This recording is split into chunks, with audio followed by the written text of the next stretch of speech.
Pois bem, chegou a hora dele, o bravo, Renato Freitas. Homem, que saudade de você. Que bom que você está aqui. Tudo bem? Salve, Mauro. Salve todo mundo que está nos acompanhando. Bom dia para quem é de bom dia. Sempre uma satisfação estar contigo. É nóis, tudo ótimo. É nóis. Que bom que você está aqui. Eu disse para o pessoal... Sabe o que eu falei aqui? Acho que você vai gostar dessa imagem. Você era o nosso Tim Maia. Porque o Tim Maia marcava de ir nos shows e não aparecia. Eu falei, o Renato Freitas está virando o nosso Tim Maia. Ele marca, acho que foi umas 4 vezes, mas eu soube, em todos os momentos a agenda andou pesada, carregada aí, né? Obrigado Tá que você uma veio, loucura, cara. Mauro. Hoje mesmo já foi uma loucura por conta dos acontecimentos mais recentes aí na Assembleia Legislativa do Paraná, que geraram um burburinho, geraram uma necessidade também de resposta adequada, né, de gestão de crise. Então, por pouco não tive que desmarcar, mas eu falei, não, com o Mauro, eu também tô com saudade, Mauro. Ah, que bom. Nossa, a gente se conheceu, gente, eu tava ainda no 247, então isso tá fazendo, acho que uns 4 anos, Renato, talvez até mais. Você era vereador, né? Você tinha acabado de se eleger vereador. Exato. Foi 4 anos, um pouco mais. Foi? Talvez acho que uns 5 anos já. E foi uma empatia, uma identidade assim. A gente não se conheceu ainda pessoalmente, ainda não pudemos nos abraçar, apesar de já por diversas vezes termos estado na mesma cidade ao mesmo tempo, mas não deu certo. Uma hora dessa vai dar. Renato, vamos começar por aí? Oi, fala, desculpa. Só questão de tempo, eu falei. É isso aí. Nós vamos conseguir. Havia uma enorme expectativa aqui, né? Toda vez que eu falava que você, não vai poder vir, surgiu um problema, mas assim, o pessoal chorando no chat aqui, assim, uma demanda muito grande, de fato, pela tua presença, muito legal que você tenha vindo. A gente temos outras pautas, vamos tratar delas, mas antes, vamos começar com esse assunto que me parece ter uma urgência, como você falou, é uma crise que está rolando no Paraná. Eu vou colocar o vídeo, e aí você explica para nós o que está rolando. Importante dizer, né, desde que é vereador, o Renato Freitas é alvo de tentativas de cassação dos seus mandatos agora, como vereador e deputado estadual, pela direita curitibana e paranaense, pelos racistas do estado. A perseguição ao Renato é incansável. Eu vou mostrar a cena que aconteceu e aí você explica para nós e contextualiza o que está rolando na Assembleia Legislativa. Vamos ver o vídeo, gente. Um problema porque você já está me incomodando. Você não tem educação, você quer ter evidência aqui na sala da CCJ, estou falando exatamente com você, rapaz. Porque se você começar a fazer mímicas, dar gargalhadas e interferir na minha atuação parlamentar, eu vou pedir para que o senhor se retire. Deputado, é da minha assessoria o tanto faz, para mim não me importa. O senhor não manda aqui na CCJ. Eu te desrespeito? Você não manda na CCJ, mas ninguém está sendo respeitado. O senhor é um homem então público. O senhor me desrespeita. O senhor tem que suportar o que as pessoas se manifestam. O não, não consegue se ficar um palhaço ao seu lado fazendo mímica, eu vou me importar. As pessoas que discordam do senhor são palhaços, então? Senhor presidente, olha de mim, olha para cá. Eu peço, você, nós não vamos ficar discutindo aqui. O senhor não vai pedir para ele aqui, ele vai dizer da minha assessoria e vai permanecer aqui na CCJ. O senhor não manda aqui. O senhor faça a leitura do seu documento. Eu faço o que eu quiser. Quem é você, coronelzinho? Aqui tem regra. Aqui você não manda. Aqui tem regra, deputado. O senhor não manda aqui. E você não cria regra. Baixa a tua bola, deputado. Você que baixa a sua bola, rapaz. Coronelzinho de meia pataca. Olha, eu exijo o respeito, Vossa Excelência, que não tem coronelzinho. Então exija dele e exija daquele rapaz. Vossa Excelência, então exija dele e exija daquele rapaz. Não tenha medo do senhor que é corrupto. Vossa Excelência trata o senhor como é ele corrupto. merece. Então não tem nem moral para falar comigo. E você é um coronelzinho. E você, palhaço... Busca o seu histórico. Posso buscar qualquer histórico. Bem seu não roubo o dinheiro do povo. Eu sei como mas eu não roubo o dinheiro do povo. A sua história. Eu não vem fazer teatro aqui nessa casa. Teatro estava fazendo ele. Eu conheço a sua história. Teatro estava fazendo ele. Ficha e vou mostrar. Então mostre. Já deveria ter mostrado. Corrupto. Ladrão do dinheiro do povo. Nossa, que embate, hein? Conta para nós o que rolou lá e o que está acontecendo depois dessa sessão, né, Renato? Olha, Mauro, o que aconteceu ali foi o seguinte: eu estava lendo um voto contrário na sessão passada da Comissão de Constituição e Justiça, eu tinha pedido vista de um projeto. 2 projetos, na verdade, são correlatos, que dizem respeito à criação de um novo comando da Polícia Militar e Bombeiros no estado do Paraná. 2 novos comandos. Um seria em Maringá e o outro aqui perto, em Ponta Grossa. Acontece que a distância entre os comandos já existentes e esses novos comandos é de menos de 100 quilômetros.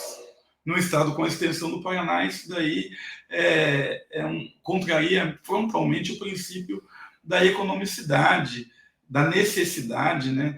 E gera um custo muito grande, porque, de acordo com um estudo apresentado para nós pela Associação dos Praças da Polícia Militar, praças, bombeiros, etc., ou seja, o baixo clero, a base da polícia, apresentou o estudo e disse, olha, o ideal é só criar uma subunidade, porque com essa unidade, que ainda vai ter como referência o comando mais próximo, você vai conseguir contratar um monte de bombeiros, um monte de policiais militares que, de fato, atendem na ponta e atender a essa demanda que está sendo colocada por um suposto aumento demográfico, ou, no caso dos bombeiros, por catástrofes, enfim. E o que o governo estava fazendo é exatamente o oposto. Ele estava criando cargos de oficiais. Ele estava criando 5 cargos de coronéis, tenente-coronéis e etc., no efeito escalonado. E não chegava nos praças, só nos oficiais. Então, é claro que é um favor de campanha ou para apoio e um processo de militarização crescente da sociedade paranaense, né?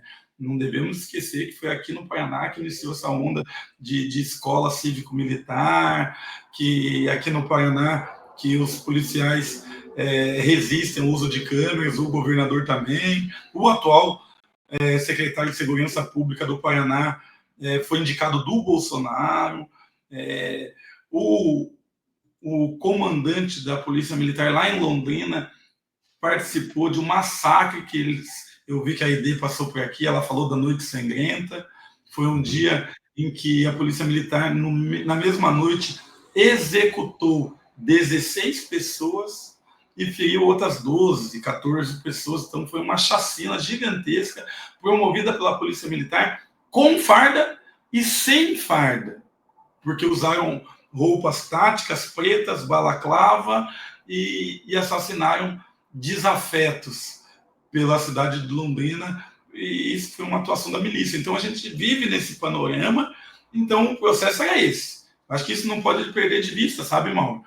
Daí, quando eu voltei na outra sessão para ler o meu voto separado, eles se incomodaram, porque eles estavam acostumados com uma CCJ, esse projeto veio apresentado pelo Executivo, pelo Ratinho Júnior. Eles estavam acostumados com a CCJ cartorária, uma CCJ em que as coisas chegam e são carimbadas burocraticamente, sobretudo quando do governador, sem discussão, sem nada, e vai para frente.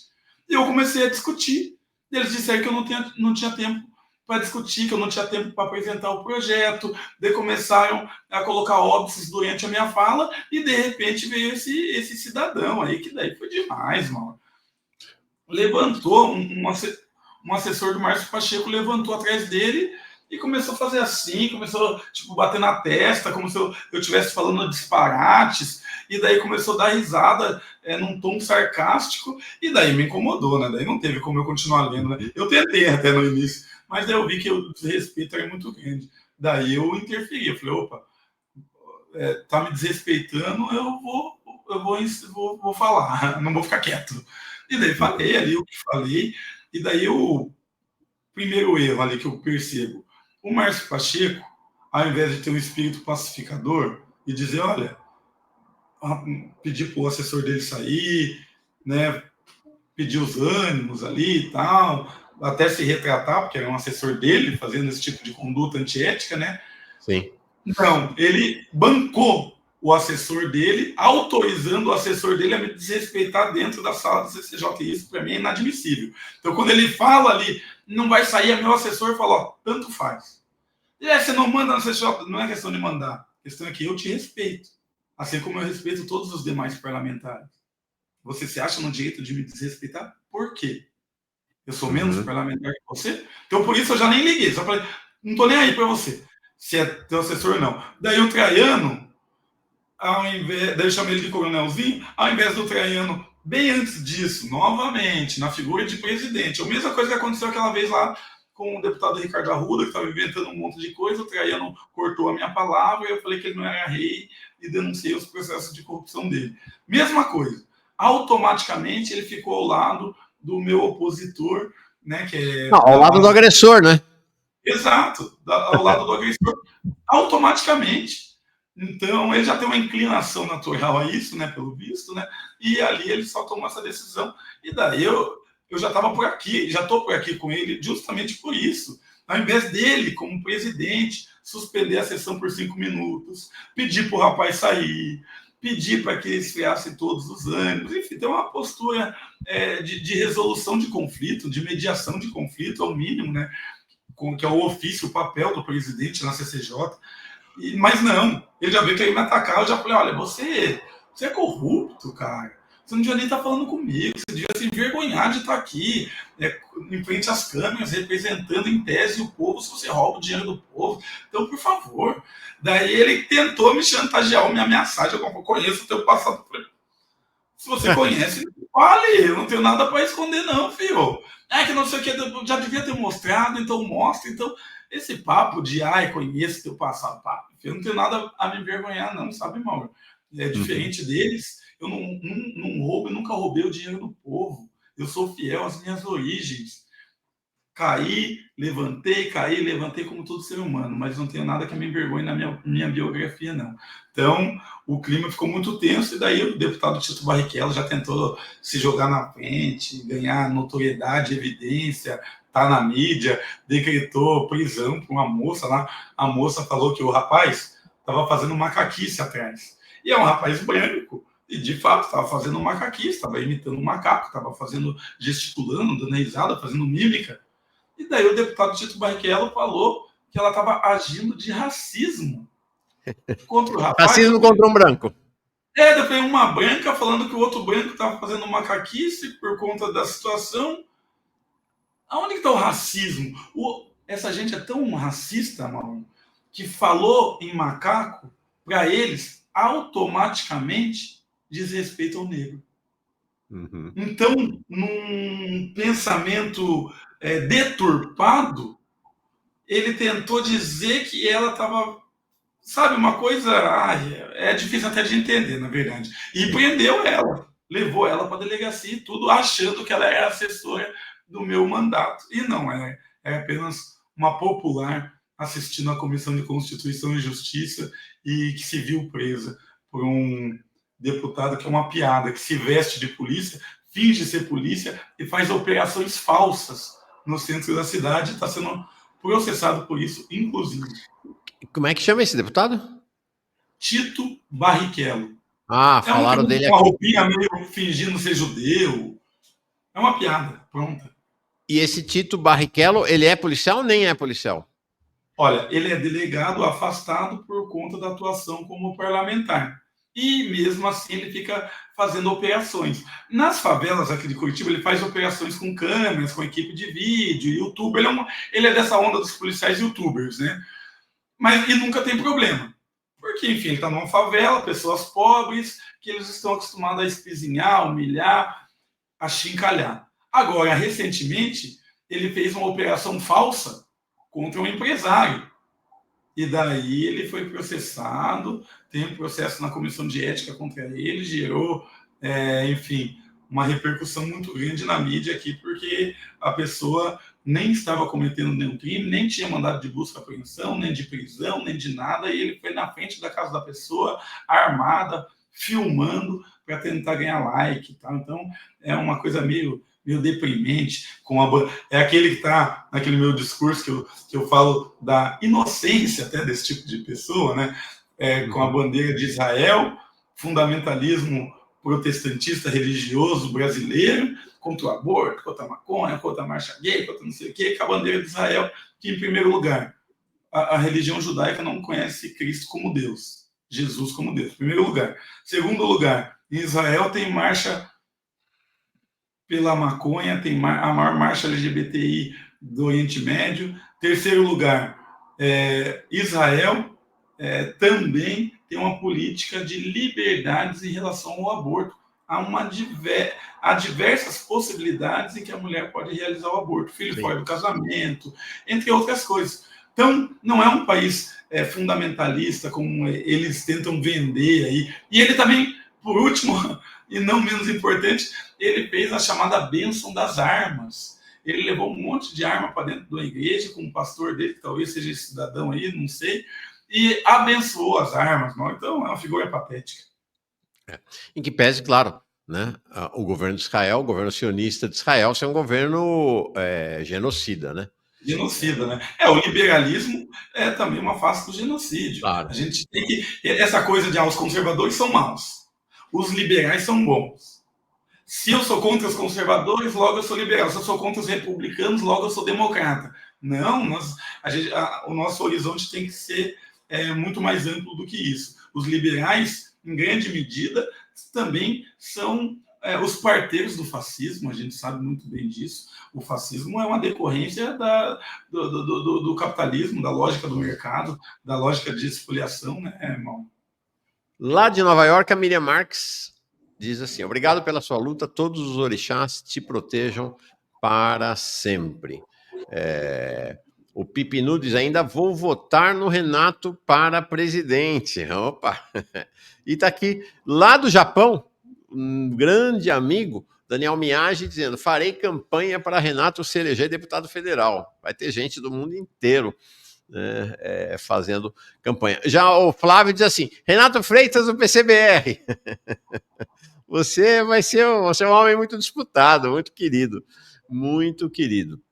Olha, eu tenho mais alguns superchats aqui para ler, vou ler daqui a pouquinho, mas antes, ainda para encerrar esse episódio, eu queria que você explicasse para nós. Não, tem uma pessoa que faz um superchat aqui, eu não entendo tanto da política local aí do Paraná. Esse diz aqui, o da Cunha do Paraná. Ah, já entendi. Da Cunha é um deputado de São Paulo, acho que foi até caçado, que fazia essa coisa também, simulação de ações policiais, foi processado pela polícia, esse esquema que tem bastante pelo país aí, agora eu entendi. Esse presidente da CCJ e da Assembleia Legislativa, o Ademar Traiano, ele tem, de fato, diversas acusações de corrupção desde 2017, e ele te odeia, né? Porque você foi responsável por trazer à tona um dos casos de corrupção que envolvem esse Traiano, né, que é um político tradicional aí do Paraná. Você imagina retaliações dele contra você depois desse episódio ou não? Com certeza, né, Mauro? Porque na primeira vez, olha, todo mundo, até as pedras da rua, gritavam Traiano corrupto. Mas as pessoas, os parlamentares dentro da Alep, nunca, nenhum, teve coragem de dizer o óbvio, que ele estava conduzindo licitações para os amigos dele, recebendo propina, fraudando processos licitatórios, que ele, enfim, estava desviando dinheiro, que ele tinha um monte de funcionário fantasma, que ele tinha fama de contratar, inclusive ele tem algumas agências de modelo e propaganda, que a princípio fazem também outros tipos de trabalho, sabe, Mauro? E algumas dessas mulheres aí foram contratadas por ele. Tem uma foto muito interessante, muito emblemática e reveladora na internet, que é o Traiano parado assim, na cadeira de presidente e 3 ou 4 ou 5 mulheres no entorno dele, jovens, bonitas, com roupas, enfim, atraentes e tal, que eram que era o esquadrão dele, que trabalhava junto com ele. Então, ele era meio que um rei marajá, no meio da mulherada. Assim. Então, ele tinha essa fama de intocável e poderoso. Por isso, ninguém falava, né? Mas, quando eu cheguei lá na Assembleia, na primeira oportunidade que tive, falei e provei. E o pior de tudo, ele negou, a princípio, antes de eu ter as provas, e quando eu tive as provas, o irônico é que a prova era uma confissão dele mesmo, da corrupção, para o Ministério Público, a fim de fazer um acordo com o Ministério Público e o Ministério Público engavetar esse processo. O que aconteceu como represália? Ministério Público de ofício. Olha, essa foto aí mesmo. Tem mais algumas parecidas, mas esse é o Ademar Traiano. E o Ministério Público de ofício, sem ser provocado, sem nenhuma investigação, foi atrás, Mauro, de todos os meus ex-assessores, que trabalharam comigo desde a Câmara dos Vereadores, para tentar encontrar aqueles que saíram de, né, capa virada, digamos assim, né, brigados e tal, para ver se esses forneciam algum tipo de informação que pudesse me prejudicar. O Ministério Público, Mauro, foi até alguns dos bairros que eu morei, fazendo uma devassa na minha vida, investigando vizinhanças, perguntando de mim, dos meus amigos, tentando descobrir algum podre, digamos assim. O diretor jurídico da Assembleia, o Giliardi, ligou para alguns assessores, ex-assessores, ainda está ligando, né? Você falou ele está fazendo a mesma coisa agora. Ligando para todos os meus assessores, perguntando: você está aí, você faz isso, você faz aquilo e tal, querendo saber se algum dos meus assessores são funcionários fantasmas. Então, o pessoal... Por quê? Porque eu denunciei o Conselho Nacional de Justiça.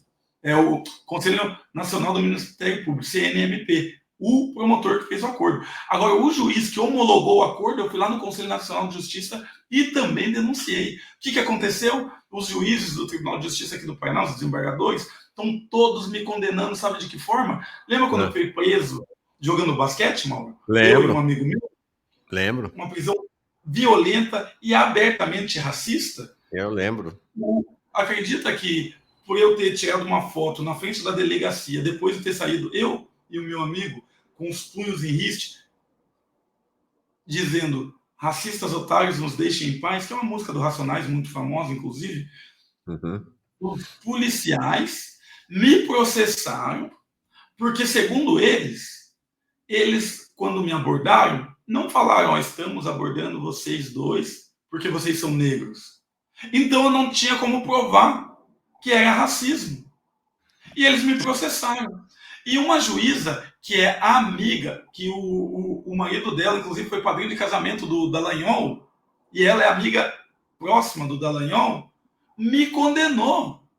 E disse: olha, em que pese o racismo ser um crime muito né, impactante, tal, muito sério, grave e tal, realmente os policiais têm razão. Em nenhum momento da abordagem eles falaram a palavra negro ou eles fundamentaram a prisão pela cor da pele. Olha que absurdo! Que coisa de louco! E os policiais liberaram um rapaz branco que estava fumando maconha na praça, vieram atrás de nós que estávamos jogando basquete, no meio das pontes, que está filmado, no meio das pontes dessa prisão, o menino passa de bicicleta e fala: e eu? Os populares se revoltam e falam: racismo, racismo, tá liberando o piá que estava com flagrante, tá levando os dois que estavam jogando basquete, racismo e tal, pá. E mesmo assim, a juíza me condena. Ou seja, eu estou recebendo um ataque fortíssimo do Poder Judiciário paranaense, justamente porque eu denunciei. Daí as pessoas podem perguntar: tá, Renato, mas o que o Traiano, o que o Ministério Público ganha acobertando os crimes do Traiano dessa forma, vil, covarde e manifesta, né?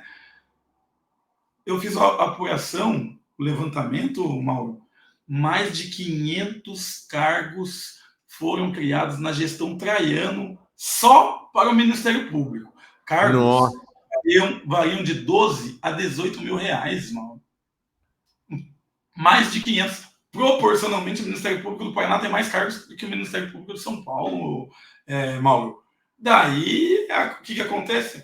O promotor que não trabalha, que tem um monte de assessor, um monte de estagiário, nem lê o que está fazendo, apenas carimba. Daí, fica bom para todo mundo. Inacreditável.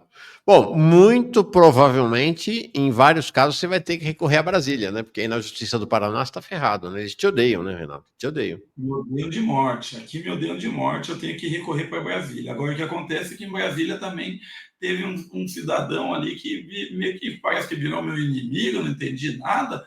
Aquele tremendo, daquele sem vergonha, daquele Zanin lá, Mauro. Porque, olha, veja... O Zanin? Então, tremendo. Do Supremo? Esse mesmo, cidadão aí, sem qualidades.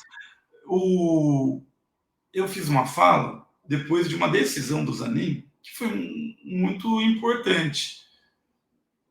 Negativamente, né? Importante no sentido de que ela desenha um sistema de segurança pública no Estado, né? No Brasil, na União, mas ruim, né?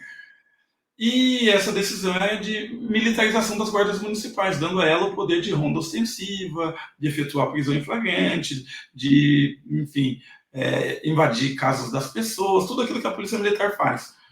E a guarda municipal, obviamente, não tem nem capacidade, nem qualificação, nem competência para fazer isso. Não estou fazendo uma crítica à pessoa do guarda, mas sim a forma com que a instituição se constrói. Não é dado esse treinamento, porque não é a função histórica nem constitucional da guarda municipal. E o Zanin deu essa liberdade, então ele militarizou ainda mais, deu um passo a mais na militarização da sociedade. E eu fui lá e falei o seguinte, irmão, olha, o Zanin só tomou essa decisão porque é um homem branco, rico, que não conhece os efeitos concretos dessa decisão para as pessoas pobres e negras da periferia, que acabam ficando à mercê de um processo de militarização cada vez mais violento, desqualificado, incompetente e que gera um número, né, tão grande de mortos como a gente já sabe, né? O Brasil é o país mais violento do mundo, tem a polícia que mais mata no mundo e a polícia que mais se mata no mundo também, porque é uma polícia adoecida. E o Tito Barrichello, querendo se aparecer, claro, sempre para variar, foi lá e me denunciou no Conselho de Ética e também fez uma denúncia lá em Brasília, direto para o ministro, dizendo que eu estava praticando racismo reverso por ter chamado ele de homem branco e tal, de forma pejorativa. E daí, beleza. Eu achei que o Zanin não tinha ligado para isso, porque isso é um disparate tão grande que qualquer pessoa razoável, né, ia perceber que era só a direita querendo ganhar ibope, querendo ganhar views. Ocorre que eu fui julgado no mérito recentemente naquela questão da igreja, que até então estava por força de liminar. Flávio Dino votou a favor de mim. Carmen Lúcia. Eu acho que o Xandão também deve ser dessa turma do STF. É a primeira turma? É a turma do Zanin, sabe? Então é a primeira turma. É o Alexandre de Moraes, a Carmen Lúcia, o Flávio Dino, o Zanin, o Luiz Fux também. Isso. Os 4 votaram a meu favor, entenderam que realmente naquele caso a acusação é um absurdo, a igreja já estava em todo momento se manifestou a meu favor, é algo totalmente um disparate. Mas o Zanin não. Votou contra a minha pessoa. Por ele, eu perdi o mandato, Mauro. Nossa Senhora. Então, o Renato está fazendo referência àquele episódio em que ele entrou na igreja Nossa Senhora dos Pretos, em Curitiba, e se construiu uma fake news brutal para tentar caçar o mandato dele, dizendo que ele tinha interrompido, que ele tinha agredido, que ele tinha um monte de coisa, que, como você falou, a própria arquidiocese de Curitiba disse que não tinha nada disso, te defendeu, não é? E esse caso foi parar, então, no Supremo, e o Zanin votou contra você, rapaz. Agora, interessante, né? Porque o Zanin, indicado pelo presidente Lula, indicado, como você falou, branco, rico, reacionário, ele é um dos principais ministros do Supremo hoje na ofensiva contra os direitos dos trabalhadores e trabalhadoras. Então, as coisas têm sentido, né? Tem lógica, né? Todas as decisões dele são a favor das empresas, dos empresários e contra trabalhadores e trabalhadoras. Isso se chama interesse de classe, né? Relações de classe. Não sabia desse episódio dele, não, em relação a você. Chocante. Renato, deixa eu ler aqui alguns superchats que chegaram, e eu queria ainda tratar no tema da violência contigo. Aqui, a Sil. Renato, desculpa a verdade. A partir do momento que atrapalhar a conciliação petista com a FEBRABAN e subordinados, você será cuspido e estaremos com você. Então, essa é uma questão. Quando teve o episódio da igreja, Eu lembro, acompanhei de perto, foi uma batalha, né? Tinha gente do campo progressista que dizia que você seria o responsável pela derrota do Lula na eleição. Foi em 2022 esse episódio, né? Um negócio chocante, assim. E, de fato, você não teve apoio da direção do PT, nem estadual, nem municipal aí do Paraná. Como é que nem tá... nacional, nem estadual, nem municipal. Exatamente, nem nacional. Isso porque a presidenta do PT é do Paraná, né? E é a Gleisi. Então é isso, não teve apoio nenhum. E, de novo, né, quando foi agora a eleição municipal, né, você foi um dos batalhadores para que o PT tivesse uma candidatura à prefeitura e vocês não tiveram nem o direito de escolher, né? Porque houve uma intervenção na prática do Diretório Nacional, articulada pela Gleisi, e aí decidiram passar vergonha apoiando o Luiz Duce, né? Luiz Duce? Luciano Dutti. Luciano Dutti, né? Que, enfim, um cara de direita, aí de Curitiba foi um vexame. Votou pelo impeachment, renovou a licitação fraudulenta da máfia do transporte em Curitiba, tem vários processos contra ele, uma pessoa da pior estirpe. E, olha como é o mundo, mandou minha mãe embora no ano 2000, 2001, 2002, eu não lembro exatamente, mas uns 20 anos atrás, esse sem futuro, sem qualidades aí desse Luciano Dutti, é um dos coordenadores da saúde municipal aqui no Paraná, porque ele era aliado do Beto Richa, então prefeito, e a minha mãe é agente de saúde. A minha mãe passava de casa em casa, instruindo tanto dengue quanto pressão alta, doenças crônicas, enfim, é uma agente de saúde. Ganhava um salário mínimo, trabalhava andando o dia todo, e daí o que eles fizeram com os agentes de saúde, que eles nunca valorizaram? Falaram que iam ganhar, os agentes de saúde iam ganhar R$100 a mais por semana, que quem fosse numa tal de reunião. Minha mãe chegou lá nessa reunião, com a grande maioria dos agentes de saúde são mulheres, com tantas outras mulheres, e de repente quem estava lá era a assessoria do Luciano Dutti, com caixas e caixas de panfleto de campanha, dizendo que iam ganhar R$100 a mais aqueles que levassem os panfletos do Luciano Dutti e entregassem junto ali com as orientações médicas típicas e próprias do ofício de agente de saúde, e minha mãe se negou, ela, mas poucas outras amigas delas ali, mulheres ali, se negaram e foram imediatamente demitidas, Mauro. Acredita? E olha como o mundo gira. Rodou o mundo, depois esse Luciano Dutti veio pedir o nosso apoio para a candidatura dele e não teve. Foi lá no núcleo periférico, tudo, visitou tudo, mas não teve nosso apoio em momento algum, porque é uma pessoa que já se demonstrou corrupta, né, sem escrúpulos. Candidato apoiado pelo PT em Curitiba. Então, a pergunta é, como é que está a tua relação com as direções do PT e como é que você vê o seu futuro partidário? Pergunta difícil, hein? Esse é o ano, hein? Esse é o ano para eu ter uma resposta mais taxativa em relação a isso, sabe por quê, Mauro? Porque esse ano o PT está, em tese, tendo a oportunidade de se renovar, porque é o ano do PED, né? O processo de eleição direta, isso, né? E essas eleições que já não houveram da última vez, porque a presidenta Gleisi achou por bem, junto com a direção nacional, só prorrogar os mandatos, uma coisa absolutamente arbitrária e antidemocrática, que não reuniu a base do partido, então o partido está uma geleia, o partido está, enfim, a base é meramente instrumentalizada, e nesse momento aí eles estão tentando se reorganizar, lançar candidaturas, e eu estou estudando aí para ver se eu me lanço para presidente estadual, municipal do partido, para medir a febre um pouco também, para saber se a minha atuação agrada a base petista, se a minha atuação, enfim, de algum modo inova ou aponta no horizonte um outro PT, uma outra política, para que a gente tenha condições de fato de se opor e fazer resistência ao modelo atual de gestão do PT, que é o modelo, para mim, mais rebaixado possível, que é o de confederação de mandatos, né?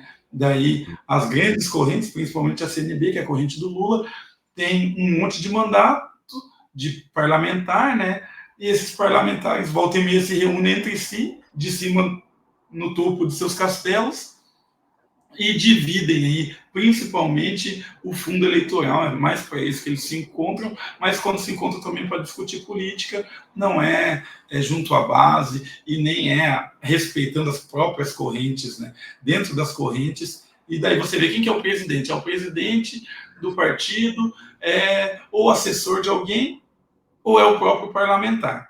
Daí embaixo, quem está na gestão e na burocracia do partido? Todo mundo assessor de parlamentar. Então, na verdade, não é um partido nem da base e nem das correntes. É um partido dos parlamentares. E quem financia esses parlamentares? Os grandes empresários envolvidos dentro do Partido dos Trabalhadores. Então, esses aí que, de fato, os mecenas, né? Esses aí dão as cartas. Então, nesse modelo aí, o partido é absolutamente fracassado. Hoje eu vejo ainda o partido com esse potencial de combater o fascismo, por ser ainda um partido de massas, e por isso eu estou nele. Mas sempre tensionando para ver se eu encontro o meu lugar, né, Mauro? Então, estou nessa zona cinzenta por conta desse período eleitoral, e para responder objetivamente essa questão.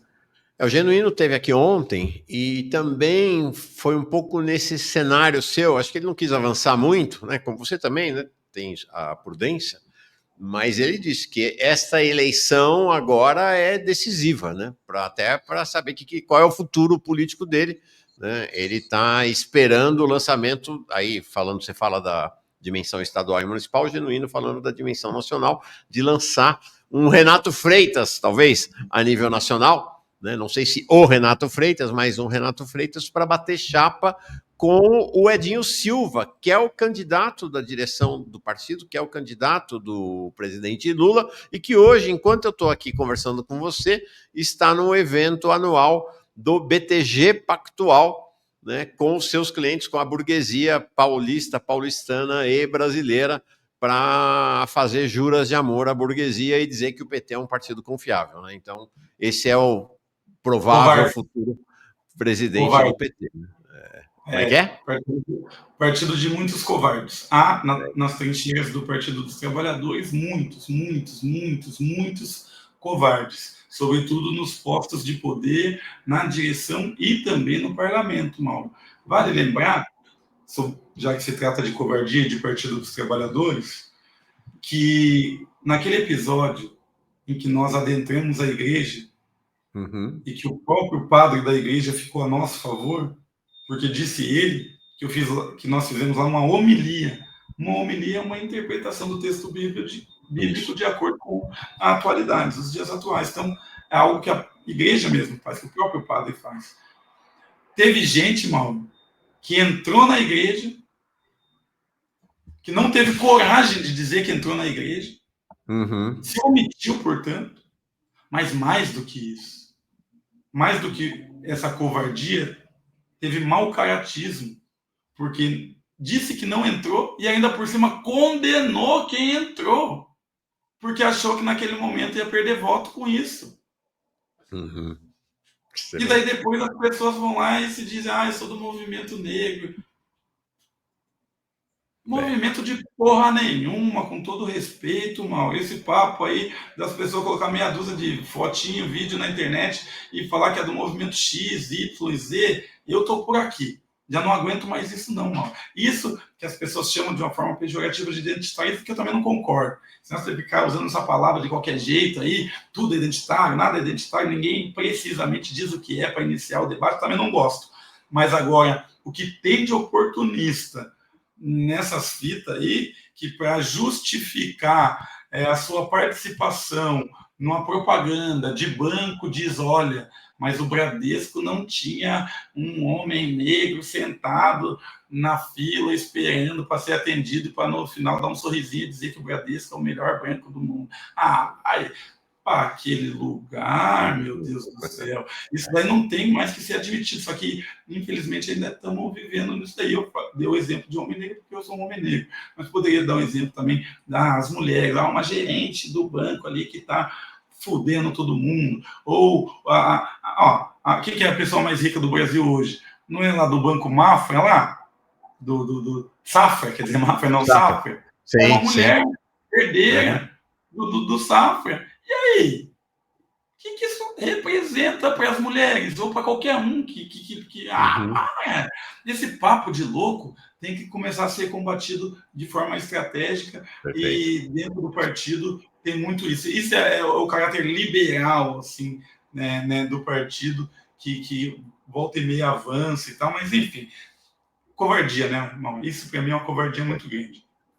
Se omitir, negar e ainda atacar aquilo que a própria pessoa fez. Isso daí é de uma pilantragem sem tamanho. Eu vou ler mais uns superchats e aí queria mudar, ainda tenho 2 assuntos para tratar contigo. O Daniel Cara está dizendo, tô assistindo o Renato aqui. Então vou esperar para ele segurar mais um minutinho. Tem 2 assuntos que eu queria tratar, ainda que rapidamente não posso deixar de tratar com você, Renato. O Cheburasca, que é membro nosso aqui, o PT não te merece, Renato. Paulo Pessoa, Renato é brabo, você já é muito maior do que o PT. Andresa Rodrigues chega como nova membro aqui, fundamental para a nossa construção aqui. O PT não merece um quadro como o Renato. Beijos do Nordeste. A Sil Euli, você que causou essa confusão toda aqui. Sil, com essa tua pergunta aí, legal. Foi ótimo. J. Skinny. Renato Freitas é muito qualificado. Seria bom um quadro fixo com ele aqui no canal. Renato tem lugar garantido aqui sempre. Sempre que quiser. O Marcos Pinto. Renato, muito obrigado pela sua luta, pois através dela inspira a muitos. Forte abraço, camarada. Emergência SUS. Assustador o que o Renato passa. Sou branco e nunca passei por isso. Não sei se teria 10% da coragem que o Renato tem de passar por isso e continuar brigando. Que os céus o protejam dos seus inimigos. A camarada Silvana Danley está aqui com a gente sempre. Bruno Lima, olha aí, sou do Rio Grande do Norte, sou fã do Renato e espero um dia ter a honra de conhecê-lo. Uma pessoa extremamente necessária para o país. Gente de todo canto que te admira, viu? Gente de todo canto. O Steil Teoc dizendo, a autorização do aborto vem do próprio judaísmo. Ricardo Joy Legs chega aqui como novo membro. E quem mais chegou aqui? O Walter Chapeta. Mauro Lopes, o exterminador de lorotas do lulopetismo. Vocês podem ver aqui o Renato Freitas também. Clydes, lutamos contra a escala 6x1 e o governo acena com deforma da Previdência. Estamos bem ferrados. Queria então tratar de um assunto ainda vinculado ao tema da violência, que nós tivemos aqui, e ela falou de você no ar, tá? A Aide Melo da Silva Borges, ela que é tia de 2 meninos, 2 jovens mortos em 2022 em Londrina, tá? 2 jovens, deixa eu ver se eu tenho o nome deles aqui, eu tenho em algum lugar, eu anotei, depois eu falo, mas ela veio por conta da morte de outros 2 jovens, né? Do Kevin dos Santos e do Wender da Costa no sábado, 15 de fevereiro, lá em Londrina, e que levou a um levante, na verdade, na cidade. Foi muito impressionante a entrevista, viu, Renato? Porque o que a Aide contou para nós aqui é que tem um grupo da PM, como um esquadrão da morte, dentro da PM lá em Londrina, e que sistematicamente assassina jovens nas periferias. Ela falou, meu sobrinho nem da periferia era, mas acabou sendo pego por eles. Mas nas periferias, ela diz, inclusive, que foi lançada essa realidade das periferias com o assassinato do sobrinho dela. Né? E aí, tudo aquela história, né? Jovens mortos com 10 tiros no peito. Ela falou de um agora, de 2 anos atrás, morto com 20 tiros, né, com os braços todos alvejados, porque visivelmente colocou os braços na frente do rosto. Foi assim, foi muito emocionante, muito forte a presença, e falamos de você. Né? E ela falou, né, da tua presença lá na cidade, do quanto é relevante. Depois, fora do ar, conversamos mais, e de fato, você esteve na cidade, está aqui. Vocês vão ver um vídeo bem curtinho. O Renato está neste vídeo, e logo vai passar na frente 2 mulheres, que são a Vanessa, mãe do Wender, e a Silene, mãe do Kevin. Elas passam carregando cartazes logo no comecinho do vídeo. Vamos ver.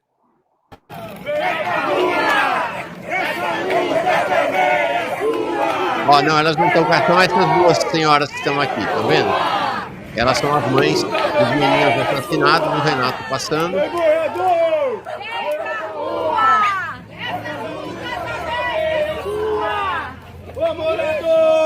Vai pra rua! uma manifestação lá na periferia, né? De Londrina.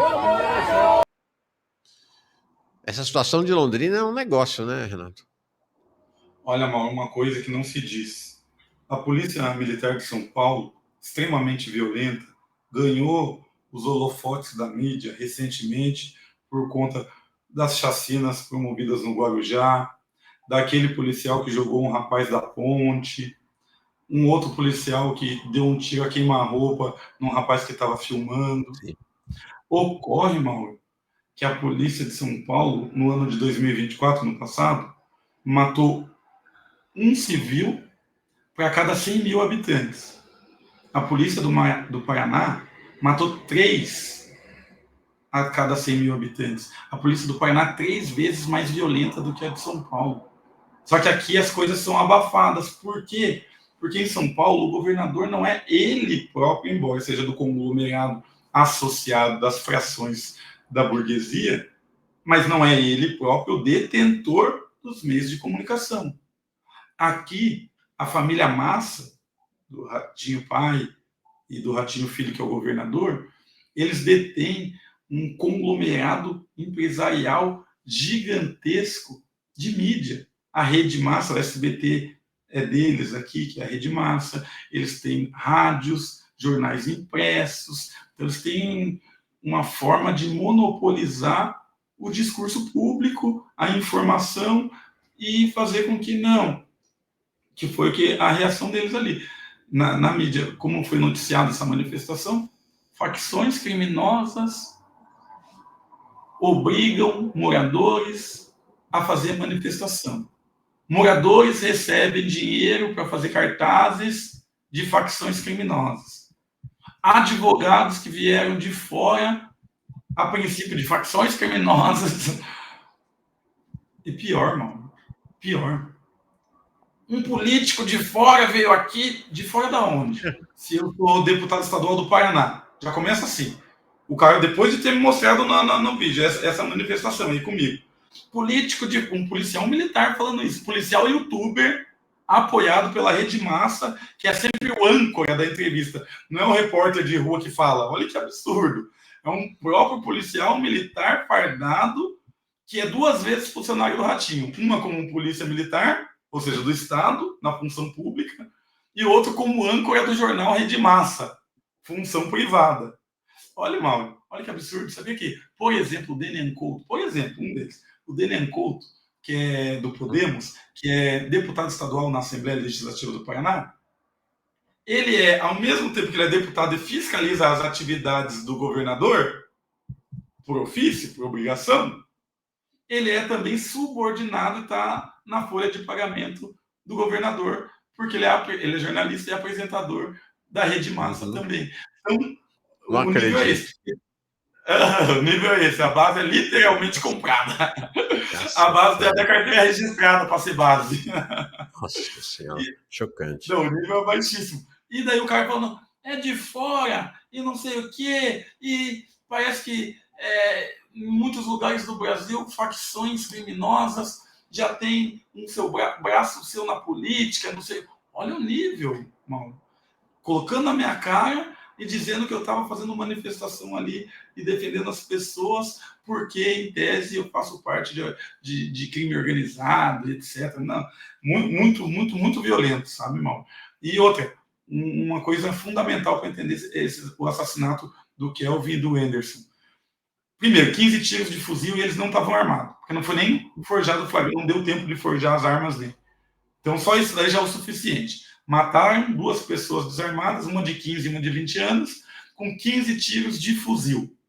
Execução sumária evidente.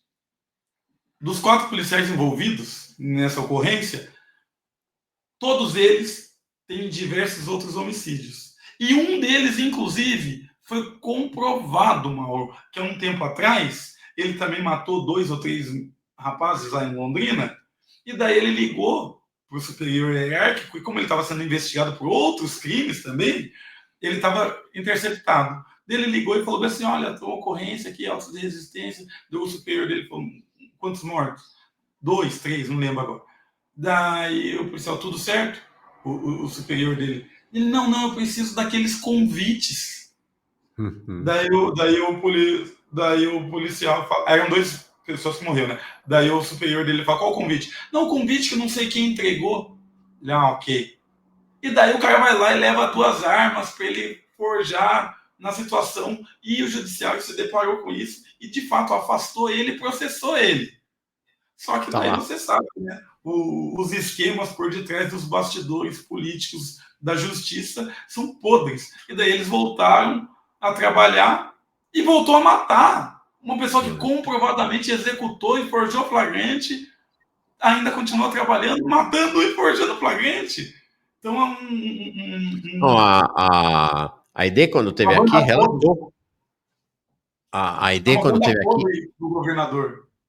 É o quê?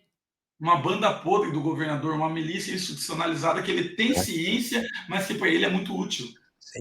Sim. Essa não é a banda podre, não. Essa é a banda de verdade do governador. Exato. Exato. A ID, quando teve aqui, relatou que as mães, né, que são basicamente mães, tias, familiares, né, de tantos jovens assassinados lá em Londrina, que se associaram nesse coletivo delas, o Anjos por Almas por Anjos, e que insistiram com o Ministério Público que esses flagrantes esses autos de resistência são todos mentirosos, que na verdade os policiais carregam drogas e armas para forjar esses autos de resistência, e que de fato, depois de tanto insistirem, foram procuradores num batalhão da PM lá. Em todo canto tinha arma e droga, exatamente. Kit de primeiros socorros, com dentro droga e arma dentro do kit de primeiros socorros, mano. Step de carro policial com pistola dentro, fria. Tinha mais droga dentro do quartel do que nas biqueiras das quebradas, Mauro. A ideia escreveu aqui, mandou um abraço para você, gratidão pela presença na luta. E aí o nome do sobrinho dela, que eu não lembrei, é o William Júnior. Foi ele e o Aderval Júnior, os 2 júniores, que foram assassinados em 2022. Mais 2 superchats aqui. Renato, ao meu ver, representa a força realmente à esquerda que o PT pode ter. Pergunta você o que acha da sucessão das lideranças no PT pós-Lula. Acho que a gente já falou um pouco sobre isso, né? Nos processos agora do PED, né? Você quer dar uma palhinha, mas eu te pediria só para você bem rapidinho. Eu acho que a gente está no momento mais difícil da história do PT e também da história recente eleitoral, né? Da história eleitoral no sentido de que essa vai ser a eleição mais difícil, porque é o que tudo indica, mesmo o governo Lula, com toda a sua história, com todo o seu escopo, com toda a sua bagagem, com toda a sua conciliação, com todo o seu leque gigantesco de aliados, a grande coalizão, né, Centrão, tem tudo para perder, se não se renovar, se não investir em outros cargos. E para finalizar, tem uma metáfora, Mauro. As grandes lideranças do Partido dos Trabalhadores, elas são como eucalipto. Elas crescem muito, se tornam fortes, valiosas, de certo modo, mas a sombra delas, elas não deixam crescer ninguém, irmão. E depois que elas são derrubadas, naquela terra, por um bom tempo, não nasce mais nada. Nossa, que forte. Que forte. Lu Souza Cruz, Renato Freitas, uma grande referência para mim, Jones e Renato. Renato e Jones, 2026. Nasceu a chapa presidencial para 2026. Renato e Jones, imagina, 2 brabos desse cortando o Brasil. Renato Freitas é um gigante, diz o Marcelo, Minas Gerais. Vida longa e força na luta, camarada. A Virgínia mandou um super sticker. O Enésio também. O Diogo Lira. Renato, como você já percebe que o PT não é mais o partido que luta pela classe trabalhadora, pense nos partidos mais radicais, como o PCBR ou o UP. Você é bravo. E aqui, o último comentário vem do Pataquá. Nunca vi a luta fazer tão bem para a pele como faz para o Renato. Não, isso é incrível, né? Renato tem 41 anos de idade, parece um menino de 25. Impressionante isso. Nós dois, né, Renato? Vamos combinar que eu tenho 65 e pareço um menino de 62.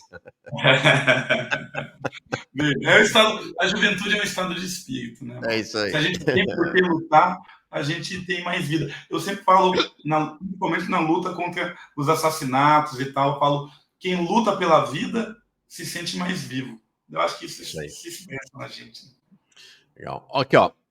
Encerrar o Lu Souza Cruz. Renato, sua coragem e a coragem de Jones desnudam o quanto são covardes esses milicos. Vocês são luzes reveladoras no Brasil, as maiores, em minha opinião. Bom, seguinte, antes de encerrar, eu quero embarcar alguém que pediu para ser embarcado antes de você sair, para te dar um abraço, que é o Daniel Cara, professor de educação da Universidade de São Paulo, uma referência na luta pela educação popular e democrática no país. Chega mais, Daniel. Opa, tudo bem?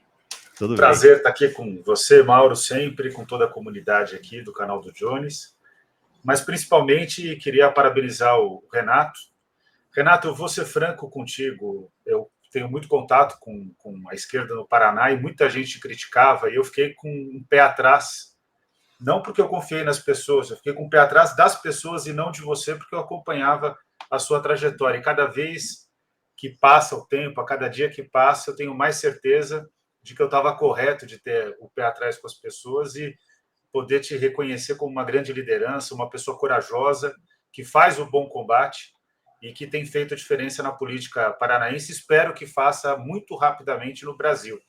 E queria te parabenizar pela sua coragem, pela sua capacidade de ser coerente, pela sua forma de agir, e dizer que eu tenho muito orgulho, mesmo à distância, mesmo não te conhecendo em profundidade, nem não tendo contato cotidiano contigo, mas eu me considero uma pessoa que caminha ao seu lado, então parabéns, siga firme, vá para Brasília, conquiste novos territórios, porque é fundamental ter pessoas como você na política brasileira. Parabéns e tenho muito orgulho de acompanhar aí a sua trajetória e tenho muito orgulho do seu trabalho. Satisfação, meu irmão. Muito obrigado. Você é louco. Vamos juntos. A família é grande, a luta é árdua e a vitória é certa. E a flecha já foi lançada, não é o que passa. É isso aí. Legal. Muito bom, muito bom. Parabéns, cara. Vai firme aí e tamo junto. Renato, gosto demais de você, homem, há muito tempo, viu? Alegria grande na tua presença aqui, estou bem feliz de você ter podido vir, vai vir mais vezes, com certeza. Força na luta e você sabe como dizem lá os nossos irmãos latinos, mi casa é tu casa, então essa casa é a sua casa para a hora que você quiser, sempre, tá bom, Renato? Obrigado, viu? Boa caminhada. Valeu, tamo junto, irmão.